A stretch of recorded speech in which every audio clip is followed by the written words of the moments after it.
گل میں پاکستان دے نه خالونه یادې چې سپینې دي چې شنه بنګړي شونډې لالونه یادې چې نری غاړه تورې زلفې ولونه ولونه یادې د چا د خور چې سرې پاپۍ او سره لاسونه یادې د یوې پیغلې پښتنې خور اندامونه یادې نو تا کې غیرت نشته که ستا په کور کې خور نشته او دا د چا خور چې یادوي نو د دې رور نشته د عطیه بیبي زموږ د ټولو خور نه ده دا عطیه بیبي زموږ د ټولو خور نه ده کافرو موږ نه بوتلې دا په زور نه ده هر مسلمان له دا خبره د پیغور نه ده ته د کشمیر د مظلومانو دغه شور نه اوري خدای دې ګونګی که چې فریاد د خپلې خور نه اوري د مسلمان د ننه پورته امریکا راغلي مخکې ډالر راغلی مخکې دې سیکه راغلي ستا په غیرت او په ناموس باندې ډاکه راغلي مړه ته اوس هم غونډه زنه تور زلپان یادوي مړه ته اوس هم مخکې قوطي د جانان یادوي مړه ته اوس هم شین منګي او د ګودر غاړه یادې ما له خو شرم راشي ته چې دغه دواړه یادې ورځ د قیامت به وي اشنا حساب کتاب به کېږي غټ عدالت به وي د هر چا احتساب به کېږي د جنازې نه پس د قبر سوال جواب به کېږي دا نن چې مخې ته بچی ستا دا دم ګډېږي شاعره دا بچی په زور ستا د قلم ګډېږي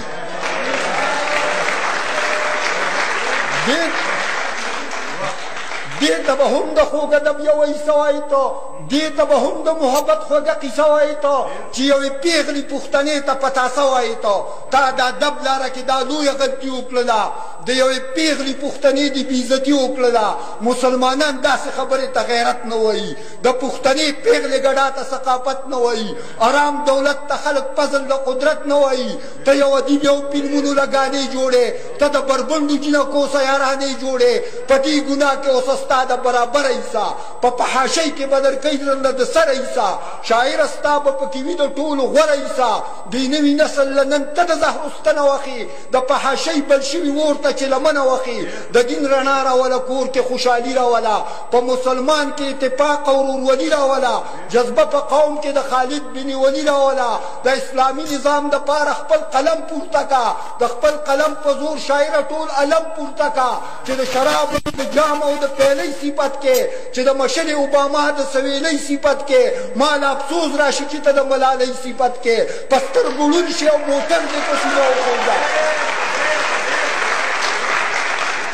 چې د شراب او د جام او د پیلۍ صفت کې چې د مشر اوباما د سویلۍ صفت کې مال افسوس راشي چې ته د ملالۍ صفت کې په سترګو ړوند شي او موټر دې په سینه وخېږه که ژوندی پاتې شوې په ژبه دې دانه وخېږه چې د انګریز سره اوسېږي دغه سیاله نه ده د اوباما نه غیر چې بل چا څه خوشحاله نه ده دغه ملاله د میون هغه ملاله نه ده د داسې ښځې سره مینه محبت ګناه ده شاعره خدای ګو چې د دې جینۍ صفت ګناه ده د آخر ولې نن ړندې زما د قوم سترګې شوې پټې په بعضې شاعرانو د ایمان سترګې شوې د کافر سري دي او کوزي نن د مسلمان سترګې شوې مړ حسن بن ثابت شه زیباره جوړ نه شي چې د اسلام په لمن داغ چېرته ښکاره جوړ نه شي مه کوه دا د زیباره او د لبید شاعري کوه ټول عمر د الله پاک په توحید شاعري تا له پکار ده د حسن بن ثابت شاعري تا کې دا توان دی سپین ته سپین او تور ته تور ووایه مړه د هر مسلمان خور ته خپله خور ووایه ته بې حیای چې حیا د بل د خور اخلي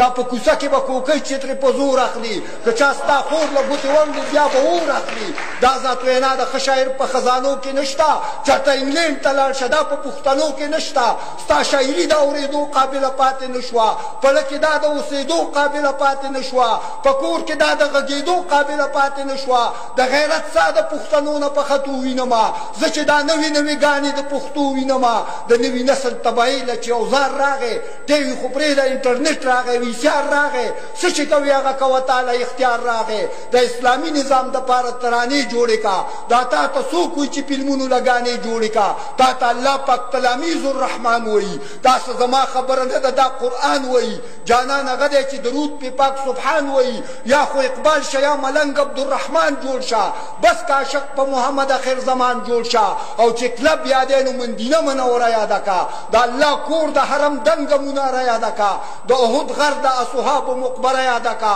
د حقیقي مینې چې ستا پړه کې کور پیدا شي مجبور وایي اله به را ستا قلم کې زور پیدا شي